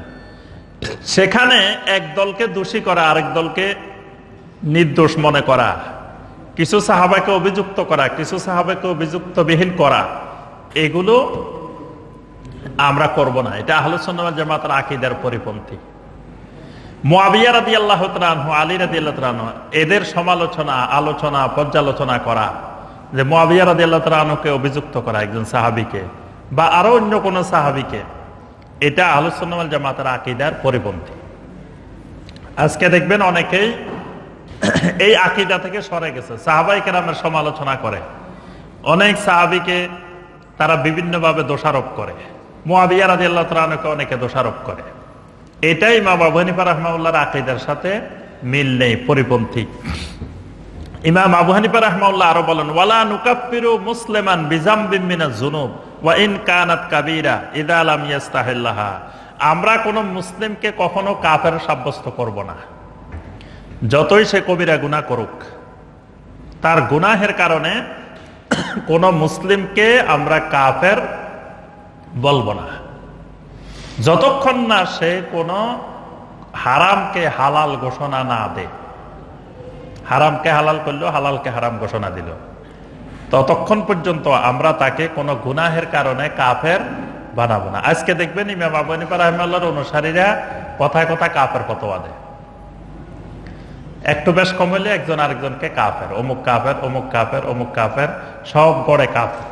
এই কাফের ফতোয়া দেওয়া, মুসলিমকে কাফের বানানো, এটাই ইমাম আবু হানিফা রাহিমাহুল্লাহর আকীদার পরিপন্থী। একজনে কুফরি কথা বলার পরেও একজন মুসলিম, তাকে কাফের ফতোয়া দিতে হলে অনেকগুলো শর্ত আছে। এই শর্তগুলো দেখে তারপরে কাফের ফতোয়া দিতে হয়। যেমন সে যে কুফরি কথাটা বলছে, এটা কি সে কেন বলছে? জাহালতের কারণে বলছে, মানে সে হয়তো জানা না বিষয়টা, মূর্খতার কারণে বলছে, অথবা ভুলে বলছে, অথবা সে বাধ্য হয়ে বলছে, অথবা সে অতি আনন্দে বলছে। এই প্রেক্ষাপটগুলো দেখে সে কি কারণে বলছে। যদি অজ্ঞতার কারণে বলে, তাকে এলেম দিতে হবে, তাকে সঠিক জানাই দিতে হবে। যদি ভুলে বলে, তাকে স্মরণ করাই দিতে হবে। যদি বাধ্য হয়ে বলে, এটা তার ওজর, তাহলে তাকে কুফরি কথা বললেও তাকে কাফের বলা যাবে না। কিন্তু এরপরেও সে স্বজ্ঞানে ইচ্ছা করে তারপরেও যদি বলে, তখন তাকে কুফরি ফতোয়া দেওয়া যাবে। তাহলে এই জায়গায়ও ইমাম আবু হানিফা রাহিমাহুল্লাহর আকীদা থেকে আমরা বিচ্যুত হয়ে গেছি। 6 নম্বর পার্থক্য, ইমাম আবু হানিফা রাহিমাহুল্লাহ বলেন, ওয়ালা নাকুলু ইন্নাল মুমিনা লা ইয়াদুররুহু যুনুব। আমরা এই কথা বলবো না যে গুনাহ কোন মুমিনের ক্ষতি করতে পারে না, এই কথাও বলবো না গুনাহ মুমিনকে জাহান্নামে নিবে না। তবে আমরা এই কথা বলবো না যে জাহান্নামে গেলে আর জাহান্নাম থেকে বের হবে না, ইন্নাহু ইয়াখলুদু ফিহা। যে আমরা এই কথা বলবো না, আমাদের আকীদা এটা হবে না যে একজন মুমিন গুনাহের কারণে জাহান্নামে গেলে আর বের হবে না, এটা আমাদের আকীদা নয়। আজকে দেখবেন হানাফি, আবু হানিফা রাহিমাহুল্লাহ অনুসারী দাবি করে অনেক ব্যক্তি, অনেক বক্তা, অনেক তাফসীর কারক, অনেক কোরআনের প্রচারক বলে বেড়ায় যে মুমিনও জাহান্নামে গেলে আর বের হবে না, স্থায়ী জাহান্নাম। এরকম আকীদা পোষণ করে। এই আকীদা ইমাম আবু হানিফা রাহিমাহুল্লাহর আকীদার পরিপন্থী, এটা আহলুস সুন্নাহ ওয়াল জামাতের আকীদা নয়। 7 নম্বর পার্থক্য যেটা, আল্লাহ রাসূল সাল্লাল্লাহু আলাইহি ওয়াসাল্লামের মা বাবা, তারা কি ঈমান অবস্থায় মারা গেছেন না কুফরি অবস্থায় মারা গেছেন?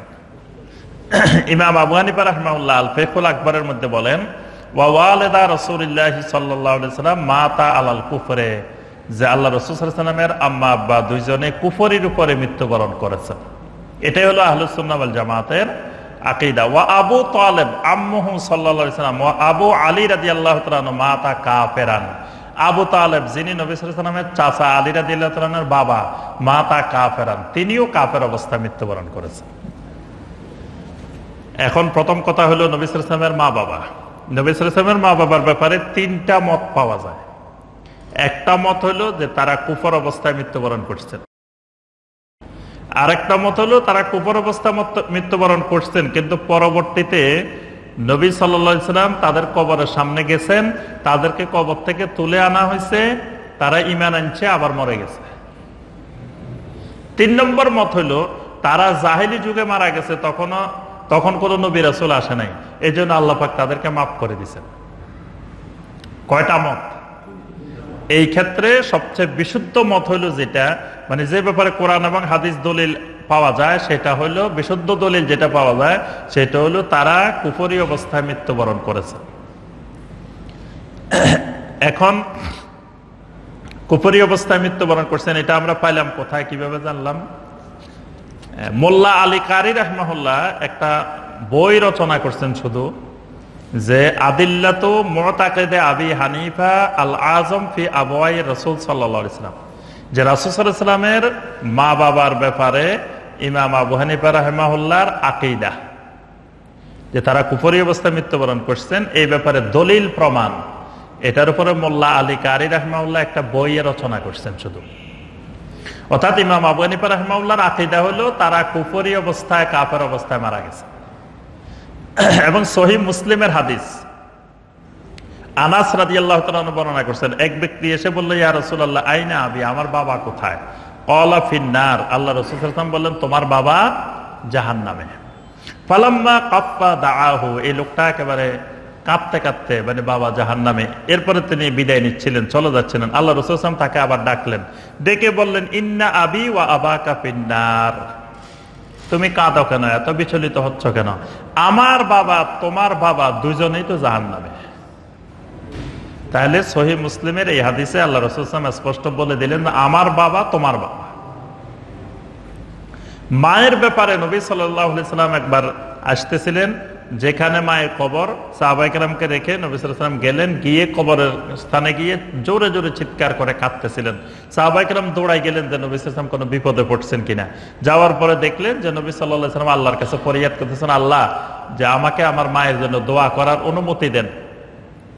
কিন্তু আল্লাহ রাব্বুল আলামিন দোয়া করার অনুমতি দেন নাই। নবী সাল্লাল্লাহু আলাইহি ওয়াসাল্লাম বললেন যে আমি আমার আল্লাহর কাছে, রবের কাছে আমার মায়ের জন্য দোয়া করতে চাচ্ছি, কিন্তু আল্লাহ পাক আমাকে অনুমতি দেন নাই। এবং এই ব্যাপারে আল্লাহ পাক কোরআনের আয়াত নাযিল করছেন, মা কানা লিন নাবিয়্যি ওয়াল্লাযীনা আমানু আইয়াস্তাগফিরু লিল মুশরিকিন ওয়ালাউ কানু উলি কুরবা, যে কোন নবীর জন্য এটা বৈধ নয়, কোন মুমিনের জন্য বৈধ নয় যে মুশরিকের জন্য ইস্তিগফার করবে, যদিও ওই মুশরিক তার নিকটাত্মীয় হোক না কেন, তার মা বাবা হোক না কেন।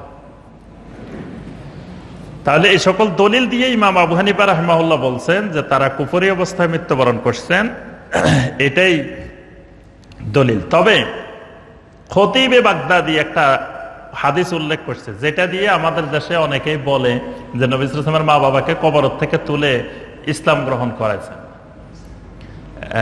এই খতিবে বাগদাদি যে হাদিসটা বলছেন সেটা হলো, যাহাবতু লিকবরে উম্মি আমেনা, যে আমি আমার মা আমিনার কবরের কাছে গেলাম, ফাসাআলতুল্লাহ রাব্বি আন ইউহইয়াহা, আল্লাহর কাছে বললাম, আল্লাহ আমার মাকে জীবিত করে দেন। আল্লাহ জীবিত করে দিলেন। এরপরে আমার মা ঈমান আনলেন, ওয়ারাদ্দাহ আল্লাহু আযজা ওয়া জাল্লা, এরপরে আবার আমার মাকে আল্লাহ নিয়ে গেলেন। এই হাদিসটার ব্যাপারে আল্লামা ইবনুল জাওজি, মোল্লা আলী কারি, আল্লামা শাওকানি, ইমাম ইবনে কাসির, তারা সবাই সম্মিলিতভাবে বলছেন এই হাদিসটা মাউদু, এটা জাল হাদিস। এটা পরবর্তীতে কেউ বানাইছে, যে যাতে কেউ বলতে না পারে যে নবী সাল্লাল্লাহু আলাইহি ওয়াসাল্লামের আম্মা আব্বা কুফরি অবস্থায় মারা গেছেন, এজন্য এই হাদিসটা বানানো হয়েছে। এবং ইবনে কাসির বলছেন এই হাদিসটা মুনকার, মানে এটা দলিলের কোনো উপযুক্ত হাদিস নয়। আর যারা বলছেন জাহেলি যুগে মারা গেছেন, সে সময় তো নবী আসেন নাই, তো এরকম কোন দলিল প্রমাণ পাওয়া যায় না যে জাহেলি যুগে যারা মারা গেছেন নবী সাল্লাল্লাহু আলাইহি ওয়াসাল্লাম আসার আগে আল্লাহ তাদের সবাইকে মাফ করে দিবেন বা মাফ করে দিছেন। তখন সেখানে মক্কা মুকাররমা নবী ছিল না, আল্লাহ এই জন্য মাফ করে দিছেন, এরকম কোন দলিল প্রমাণ পাওয়া যায় না। তো মাফ করে দিলে তো ওই যুগে খালি নবী সাল্লাল্লাহু আলাইহি ওয়াসাল্লামের আম্মা আব্বা না, যতজন মারা গেছেন সবাই মাফ পেয়ে যাবে। হ্যাঁ, অর্থাৎ মূল কথা হলো এটার প্রকৃত অবস্থা আল্লাহ রাব্বুল আলামিনই ভালো জানেন। আল্লাহকে মাফ করবেন না কি করবেন এটা আল্লাহর ব্যাপার। কিন্তু আমাদের কাজ কি? আমাদের কাজ হলো শুধু যেভাবে কোরআন হাদিসে আসছে ওইভাবে বিশ্বাস করা। তো কোরআন এবং সহিহ হাদিস দ্বারা বোঝা যায় যে তারা দুইজন কুফরি অবস্থায় মৃত্যুবরণ করছেন। এটাই ইমাম আবু হানিফা রাহিমাহুল্লাহ বলেন যে আমাদের আকীদা হলো এটা। কিন্তু এরপরে কুফরি অবস্থা মারা গেলে আল্লাহ যদি চায় মাফ করে দিতে, আমাদের করার কিছু আছে? আল্লাহর মাশিয়াত, আল্লাহর ইচ্ছা। আল্লাহ পাক ইচ্ছা করলে ক্ষমা করে দিতে পারেন, এটা আল্লাহর ইচ্ছার উপরে নির্ভরশীল। তাহলে এই জায়গায় আপনি বাংলাদেশে কোনো জায়গায় গিয়ে বলে দেখিয়েন, আজকে তো এই তাকওয়া মসজিদ দেখে আমি এটা আলোচনা করতে পারছি, অন্য কোনো মসজিদে হলে এই আলোচনা করা যাইতো না, মুসল্লিরা আসে মারা শুরু করতো। তাহলে এই যে ইমাম আবু হানিফা রাহিমাহুল্লাহ, তার আকীদার সাথে আমাদের আকীদার মিল নাই, এটাও আকীদার বিচ্যুতি। 7 নম্বর। 8 নম্বর বিচ্যুতি আমরা শেষ করবো, আর 2টা সংক্ষেপে বলে শেষ করে দিব ইনশাআল্লাহ। 8 নম্বর যে আকীদাটা আমাদের সাথে ইমাম আবু হানিফা রাহিমাহুল্লাহর সাথে পার্থক্য। ইমাম আবু হানিফা রাহিমাহুল্লাহর এই কথাটা আমি বলতেছি হাশিয়ায়ে রাদ্দুল মুহতার ইমাম ইবনুল আবেদিন রাহিমাহুল্লাহ তার লেখা কিতাব প্রথম খণ্ডের 67 এবং 68 পৃষ্ঠায়। এই সূত্রটা ইমাম আবু হানিফা রাহিমাহুল্লাহর এই সূত্রটা খুব ভালো করে খেয়াল করবেন। এই কিতাবের মধ্যে, মানে এটা হানাফি মাযহাবের একটা গুরুত্বপূর্ণ কিতাব, হাশিয়ায়ে রাদ্দুল মুহতার। বাংলাদেশে যত ফতোয়া দেওয়া হয় এই ফতোয়ার কিতাব অনুযায়ী হানাফি মাযহাবের ফতোয়া, অধিকাংশ ফতোয়া এটার উপরে ভিত্তি করে দেওয়া। এটা হানাফি মাযহাবের একটা মৌলিক কিতাব। আচ্ছা, এই কিতাবের মধ্যেই আছে সাহহা আনিল ইমাম, আমাদের ইমাম থেকে বিশুদ্ধ সূত্রে বর্ণিত আছে। ইমাম মানি ইমাম আবু হানিফা রাহিমাহুল্লাহ থেকে বিশুদ্ধ সূত্রে বর্ণিত আছে, আন্নাহু ক্বাল, ইমাম আবু হানিফা রাহিমাহুল্লাহ বলেন যে ইজা সাহাল হাদিসু ফাহুয়া মাযহাবি, যে যখন কোন সহিহ হাদিস পাওয়া যাবে তখন সেটাই আমার মাযহাব। অনেকে অস্বীকার করে, কয় না আমাদের ইমাম এরকম কথা বলেনি। এটা হানাফি মাযহাবের হাশিয়ায়ে রাদ্দুল মুহতার অসংখ্য হানাফি মাযহাবের কিতাবের মধ্যে এই কথাটা এখনো আছে। আচ্ছা, এই কথার অর্থ কি? এটার ব্যাখ্যা করছেন আবার, ওয়া নাযীরু হাযা মা নাকালাহু আন শারহিল হিদায়াহ লি ইবনে সিহনা। ইবনে সিহনা তিনি একজন বড় লেখক, তিনি হেদায়া কিতাবের ব্যাখ্যা করছেন, শারহুল হিদায়াহ। হেদায়াও আরেকটা হানাফি মাযহাবের গুরুত্বপূর্ণ কিতাব। এই ব্যাখ্যার মধ্যে তিনি ইমাম আবু হানিফা রাহিমাহুল্লাহর এই কথাটাকে আরো বিস্তারিত ব্যাখ্যা করে দিয়েছেন। ব্যাখ্যাটা কি? ইজা সাহাল হাদিস, যখন কোন হাদিস সহিহ পাওয়া যাবে, ওয়া কানা আলা খিলাফিল মাযহাব, ওই হাদিসটা মাযহাবের খেলাফ, মানে মাযহাব বলতেছে এটা এইভাবে হবে, কিন্তু সহিহ হাদিস বলতেছে এর বিপরীত। উমিলা বিল হাদিস, তখন ওই ব্যক্তি হাদিস দিয়ে আমল করবে, ওই মাযহাব বাদ দিবে। এটা ইমাম আবু হানিফা রাহিমাহুল্লাহর বক্তব্য। মানে হাদিস, সে আমার মাযহাব বাদ দিয়ে কি করবে? উমিলা বিল হাদিস, সহিহ হাদিসটা দিয়ে আমল করবে। ওয়া ইয়াকুনু যালিকা মাযহাবাহু, এবং কোন লোক যদি এই কাজ করে যে আমার যে মাসালাটা সহিহ হাদিসের খেলাফ, সেই জায়গায় সহিহ হাদিসের আমলটা করে, সেই আমার মাযহাবেই থাকবে। ওয়ালা ইয়াখরুজু মুকাল্লিদুহু আন কাউনিহি হানাফিয়ান বিল আমলি বিহি, ওই হাদিসের সহিহ হাদিসের আমল করার কারণে ওই ব্যক্তি হানাফি মাযহাব থেকে কখনো বের হবে না। কথাটা বুঝাতে পারছি? মানে একটা মাসালায় সহিহ হাদিস বলতেছে একটা, হানাফি মাযহাব বলতেছে একটা। হানাফি মাযহাব যেটা বললো সেইটার হাদিসটা দুর্বল, কিন্তু এর বিপরীতে আপনি আরেকটা হাদিস দেখতেছেন এটা সহিহ, তখন আপনি আমল করবেন কোনটা দিয়ে? সহিহটা দিয়ে। ইমাম আবু হানিফা রাহিমাহুল্লাহ বলতেছেন যখন এসে সহিহ হাদিস আমল করবে সে কিন্তু আমার মাযহাব থেকে বের হবে না, সে হানাফি মাযহাবেই থাকবে। কিন্তু আজকে দেখবেন আমাদের দেশে আপনি যদি একটা আমল সহিহ হাদিস অনুযায়ী করেন হানাফি মাযহাবের বাইরে, আপনাকে বলতেছে লা মাযহাবি। লা মাযহাবি বলে না, যে লা মাযহাবি, গায়রে মুকাল্লিদ, তারপরে আরো অনেক নাম। তাহলে ইমাম আবু হানিফা রাহিমাহুল্লাহ বলতেছে সে হানাফি, সে লা মাযহাবি না। কিন্তু আমরা বলতেছি না, সে আর হানাফি নাই, সে এই মাসালায় হাদিস আমল করলো কেন? সে আমাদের হানাফি মাযহাব আমল করে নাই। তাহলে ইমাম আবু হানিফা রাহিমাহুল্লাহর এই আকীদার সাথে, এই মানহাজের সাথে আমাদের বিচ্যুতি, আমাদের মিল নেই। ইমাম আবু হানিফা রাহিমাহুল্লাহর মতে আমরা সবাই হানাফি, যদি আমরা সহিহ হাদিস অনুযায়ী আমল করি, হানাফি মাযহাবের আমল বাদ দিই, তাও আমরা হানাফি। কিন্তু আর আমাদের বর্তমান সময়ের হানাফি মাযহাবের অনুসারী আলেমেরা বলতেছেন যে আমরা লামাযহাবী, তাহলে তাদের কথার সাথে ইমাম আবু হানিফা রাহিমাহুল্লাহর কথার মিল নেই, এই জায়গায় বিচ্যুতি। এগুলো শুধু কয়েকটা বিষয় আমরা তুলে ধরতেছি, সর্বশেষ আরেকটা বিষয় তুলে ধরে শেষ। তাহলে এই কথা দৃঢ়ভাবে ইমাম আবু হানিফা রাহিমাহুল্লাহর আকীদা, কারণ ফিকহের খেলাফের কারণে কেউ মাযহাব থেকে বের হয় না, কারণ সে মাযহাব বাদ দিয়ে কি অনুসরণ করছে? সে তো কোনো জাল হাদিস অনুসরণ করে নাই, সে সহিহ হাদিস অনুসরণ করছে। তাহলে সে ইমাম আবু হানিফা রাহিমাহুল্লাহর তো দলবাজ মানুষ ছিলেন না। ইমাম আবু হানিফা রাহিমাহুল্লাহ যে একটা সংগঠন করছে, দল করছে, দলের আমির, যে আমার কথার বাইরে গেলে দল থেকে তারা বাইর করে দাও, ইমাম আবু হানিফা রাহিমাহুল্লাহর এই আকীদা, এই মানহাজ ছিল না। তারা সত্যিকারের মুখলেস দিনদার মানুষ ছিলেন। এই জন্য তাদের কথা দেখেন কত শক্তিশালী, যে আমার মাযহাবের মতামত বাদ দিয়ে কেউ যদি সহিহ হাদিসের আমল করে সেও হানাফি,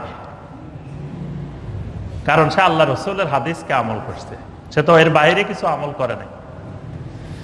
আচ্ছা, সর্বশেষ যেটা 9 নম্বর পার্থক্য, 9 নম্বর পার্থক্যটা হলো বর্তমানে যে বিষয়টা নিয়ে খুব বিতর্ক চলছে আমাদের দেশে, এবং এটা নিয়ে একটু আগে প্রথমে সূচনা আমরা বলছিও, যেটা নিয়ে আমাদের দেশে অনেকে বাহাস করতে চায়, সেটা হলো খুতবার মধ্যে বাংলা ভাষা বলা যাবে কিনা। খুতবা বাংলা দেওয়া না, বাংলাদেশে কেউ কিন্তু এই পর্যন্ত বলে নাই যে খুতবা বাংলায় দিবে, এরকম কথা কেউ বলেন নাই। খুতবা আরবি বাংলা মিশ্রিত, মানে খুতবার ভূমিকাটা হবে আরবি, আয়াতগুলো আরবি, হাদিসগুলো আরবি, আল্লাহর প্রশংসা আরবিতে, শাহাদাতাইন আরবিতে, তারপরে আপনার দরুদ হবে আরবিতে, সব হবে আরবিতে। তবে আমি যে আয়াতগুলো বললাম, হাদিসগুলো বললাম, এগুলো বাংলায় ব্যাখ্যা করে বুঝাই দিব। মূল খুতবা আরবি, কিন্তু আমি যে আরবি কথাটা বললাম, একটা আয়াত উপদেশ দিলাম আপনাদেরকে খুতবার মধ্যে, একটা হাদিস বললাম, হাদিসটাকে আয়াতটাকে কি করব? বাংলায় বুঝাই দিব। এই ব্যাপারে ইমাম আবু হানিফা রাহিমাহুল্লাহ কি বলেন, যে এটা করা যাবে কিনা? ইমাম আবু হানিফা রাহিমাহুল্লাহ দেখেন কত সুন্দর এই ব্যাপারে বলছেন, যে তিনি বলতেছেন, ক্বালা আবু হানিফা রাহিমাহুল্লাহ, ইন ইফতাতাহা আস-সালাহ বিল ফারসিয়্যা, কেউ যদি নামাজের মধ্যে তাকবীরে তাহরিমা আল্লাহু আকবার যেটা বলে, এটা যদি আরবিতে না বলে কেউ ফার্সিতে বলে। ফার্সি বলছেন কেন? যেহেতু উনি যে অঞ্চলে ছিলেন ওই অঞ্চলের ভাষা ছিল কি ফার্সি। উনি বলছেন যে কেউ আরবিতে আল্লাহু আকবার বললো না, বলছে কিভাবে? ফার্সিতে। ওয়া কারা বিহা, নামাজের মধ্যে কেরাত আরবিতে না পড়ি ফার্সিতে পড়ছে। ওয়া হুয়া ইউহসিনুল আরাবিয়া, অথচ সে আরবিতে কেরাতও জানে, আল্লাহু আকবারও জানে, তারপরেও সে ফার্সিতে পড়ছে। আজজাহু, তাহলে কোনো অসুবিধা নাই, তার নামাজ বিশুদ্ধ, জায়েজ। কিসের কথা? নামাজের কথা। খুতবা তো আরো দূরের কথা, নামাজ সালাত, সেখানে যদি আরবি জানার পরেও কেউ ফার্সিতে কয়, অথচ খুতবা যারা দেয় আমাদের দেশে বাংলায়, তারা কিন্তু আরবিতে কথা বলতে কয়জনে জানে? আরবিতে কথা বলতে পারে, আরবিতে বয়ান করতে পারে, আরবিতে ওয়াজ করতে পারে, এরকম খতিব বাংলাদেশে কয়জন আছেন? তারা তো যে খুতবা দেন এটা তো মুখস্থ, দেখে দেখে আরেকজনের লেখা খুতবা, এটা তো আরবি বয়ান করার যোগ্যতা নাই। তাহলে তারা আরেকজনেরটা মুখস্থ করে দিতে হচ্ছে, অথচ নিজের মাতৃভাষায় বোঝাতে পারতেছে না। অথচ ইমাম আবু হানিফা রাহিমাহুল্লাহ বলছেন, নামাজের মধ্যে কেরাতও যদি আপনি বাংলায় পড়েন তাও নামাজ হবে। আচ্ছা, আরো দেখেন ইমাম আবু হানিফা রাহিমাহুল্লাহ আরো বলছেন যে আল্লাহর জিকির হাসিলুন বিকুল্লি লিসান, আল্লাহর জিকির যে কোনো ভাষা দিয়ে করা যায়। আচ্ছা জি, আমি এটা শেষ করে দিতে আজান দিয়ে না। আচ্ছা, তো কেউ কেউ বলেন যে খুতবাটা হলো জিকরুল্লাহ, আল্লাহর জিকির, এটা আরবিতে করতে হবে, বাংলায় করা যাবে না। ইমাম আবু হানিফা রাহিমাহুল্লাহ বলেন আল্লাহর জিকির হাসিলুন বিকুল্লি লিসান, সব ভাষায় আল্লাহর জিকির করা যায়। কারণ পৃথিবীতে জমিনে যত ভাষা আছে সবগুলো আল্লাহ, আল্লাহ এগুলো সৃষ্টিকর্তা। তাহলে আল্লাহর কাছে একমাত্র গ্রহণযোগ্য ভাষা পৃথিবীতে আরবি না। এরকম কোন আয়াত আছে যে আল্লাহর কাছে একমাত্র গ্রহণযোগ্য ভাষা হলো আরবি? এরকম কোন আয়াত পাইছেন? অথচ ইন্দাদ দীনা ইনদাল্লাহিল ইসলাম, আল্লাহর কাছে একমাত্র দিন হলো ইসলাম, কিন্তু একমাত্র ভাষা আল্লাহর কাছে আরবি না। বরং সূরা ইব্রাহিমের 4 নম্বর আয়াতে আল্লাহ বলেছেন, ওয়া মা আরসালনা মির রাসূলিন ইল্লা বিলিসানি কওমিহি, আমি এমন কোন নবী দুনিয়াতে পাঠাই নাই যে নবীকে ওই জাতির সব ভাষায় পাঠাই নাই। মানে যে অঞ্চলে যে নবী পাঠাইছি ওই এলাকার যে ভাষা ওই ভাষায় নবী পাঠাইছি। কারণ লিউবাইয়িনা লাহুম, ওই নবী তাদেরকে বয়ান করবেন, বয়ানের ভাষা হবে নিজস্ব ভাষা। এই জন্য ওই কওমের কাছে ওই নবী পাঠানো হয়েছে, ওই ভাষায় নবী পাঠানো হয়েছে। ইমাম আবু হানিফা রাহিমাহুল্লাহ স্পষ্ট করে দিয়েছেন আল্লাহর জিকির যে কোনো ভাষায় হতে পারে। এবং এখানে স্পষ্ট উনি বলছেন নামাজের ভিতরে যদি কেউ তাশাহুদও যদি ফারসিতে পড়ে, ওয়া খাতাবাল ইমাম ইয়াউমুল জুমআ ফিল ফারসিয়া, যদি জুমার খুতবাও ইমাম সাহেব ফারসি ভাষায় দে, জুমার খুতবার কথা ইমাম আবু হানিফা রাহিমাহুল্লাহ বলছেন যদি ফারসি ভাষায় দে, ওয়ালাউ আমানা বিল ফারসিয়া, কেউ যদি ফারসিতে ঈমান আনে, আশহাদু আল্লা ইলাহা ইল্লাল্লাহ ওয়াহদাহু লা শারীকা লাহু, আরবিতে না বলে ফারসিতে বলে, কানা মুমিনান, সেই ঈমানদার। অর্থাৎ অনারবি ভাষায় যদি খুতবা দেয়, অনারবি ভাষায় ঈমান আনে, অনারবি ভাষায় যদি তালবিয়া পড়ে, তাও হজের কোনো অসুবিধা হবে না। এই ব্যাপারে আরো অনেকগুলা কথা আছে। এই ব্যাপারে আমরা একটা আলোচনা ইনশাআল্লাহ পাবেন কয়েকদিনের মধ্যে, আমরা ওয়েবসাইটে দিব ইনশাআল্লাহ, যে অনারবি ভাষায় আরবি বাংলা মিশ্রিত খুতবা, অর্থাৎ আরবির ভিতরে বাংলা কথা খুতবার মধ্যে বলা যাবে কি যাবে না। এই ব্যাপারে রাবেতা আলমে ইসলামের ফতোয়া আছে, ওলামায়ে লাজনা দাইমার ফতোয়া আছে, শাইখ বিন বাজ রাহিমাহুল্লাহর ফতোয়া আছে, শাইখ উসাইমিন রাহিমাহুল্লাহর ফতোয়া আছে।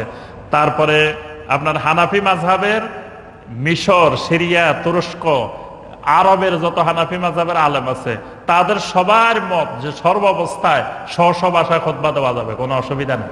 যারা হানাফি, মানে তুরস্কের হানাফি তুর্কি ভাষায় খুতবা দেন, তারপরে মিশরের হানাফি বা আরবের অন্যান্য দেশের হানাফি, তাদেরও সবার মত হইল যে কোনো অসুবিধা নাই। কারণ ইমাম আবু হানিফা রাহিমাহুল্লাহ যেখানে অনারবি ভাষায় নামাজ পড়ারে পারমিশন দিচ্ছেন, সেখানে খুতবা তো কোনো বিষয় না। আর নামাজ আর খুতবা পার্থক্য আছে। কেউ কেউ মনে করেন জুমারে খুতবার মনে হয় নামাজ একই রকম। কেউ কেউ যুক্তি দেন যে শুনো, জুমার নামাজ কিন্তু 4 রাকাত, জোহরের নামাজ যেমন 4 রাকাত, 2 রাকাত এখানে খুতবা, 2 রাকাত নামাজ। এটা হলো নিজস্ব মন গড়া ব্যাখ্যা। যদি 2 রাকাত নামাজ হয়, তো নামাজ 2 রাকাত পড়ি কোন দিকে ফিরে? কথা কয় না। নামাজ কোন দিকে? ইমাম সাহেব খুতবাতে কোন দিকে ফিরে? যদি ওইটাও 2 রাকাত নামাজ হয়, তো খুতবা অত কিবলামুখী হয়ে দিতে হবে, কি বলেন? খুতবা উল্টা দিচ্ছে কেন, আমাদের দিকে ফিরে দিচ্ছে কেন? তাহলে বোঝা যায় খুতবার নামাজ এক জিনিস না। খুতবার মধ্যে জিকির নির্দিষ্ট, এই নামাজের মধ্যে জিকির নির্দিষ্ট, কোনটার পর কোনটা পড়তে হবে, কোন জায়গায় কি পড়তে হবে, এগুলো নির্দিষ্ট করা।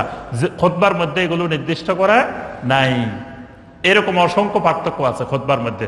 এবং হানাফি মাযহাবের ফকিহদের মত হইল খুতবা ওযু ছাড়াও দেওয়া যায়, নামাজ ওযু ছাড়া হয় না। তো যদি নামাজ হয় 2 রাকাত, ওযু ছাড়া কেমনে খুতবা দেয়? আরো অনেক পার্থক্য আছে। তো যাই হোক, আমরা এখানেও দেখি যে ইমাম আবু হানিফা রাহিমাহুল্লাহর চিন্তাধারার সাথে বর্তমানে আমাদের মিল নাই। এই জন্য আমার সম্মানিত ভাইয়েরা, ইমাম আবু হানিফা রাহিমাহুল্লাহর নাম বিক্রি করে আমরা ব্যবসা করতেছি, বিজনেস করতেছি, তার নাম দিয়ে চলতেছি, অথচ দেখা যাচ্ছে যে আমরা তার আকীদা, তার মানহাজ, তার চিন্তাধারাকে অনুসরণ করছি না। আল্লাহ রাব্বুল আলামিন আমাদেরকে বিষয়গুলো সঠিকভাবে বুঝার, অনুধাবন করার তৌফিক দান করুন। আল্লাহ পাক আমাদেরকে সঠিক আকীদা, সঠিক মানহাজের উপরে চলার তৌফিক দান করুন। আল্লাহ রাব্বুল আলামিন আমাদের আজকের এই আলোচনাকে কবুল ও মঞ্জুর করে নিন। আমিন ইয়া রাব্বাল আলামিন। সুবহানাকা আল্লাহুম্মা বিহামদিকা আশহাদু আল্লা ইলাহা ইল্লা আনতা আস্তাগফিরুকা ওয়া আতুবু ইলাইক।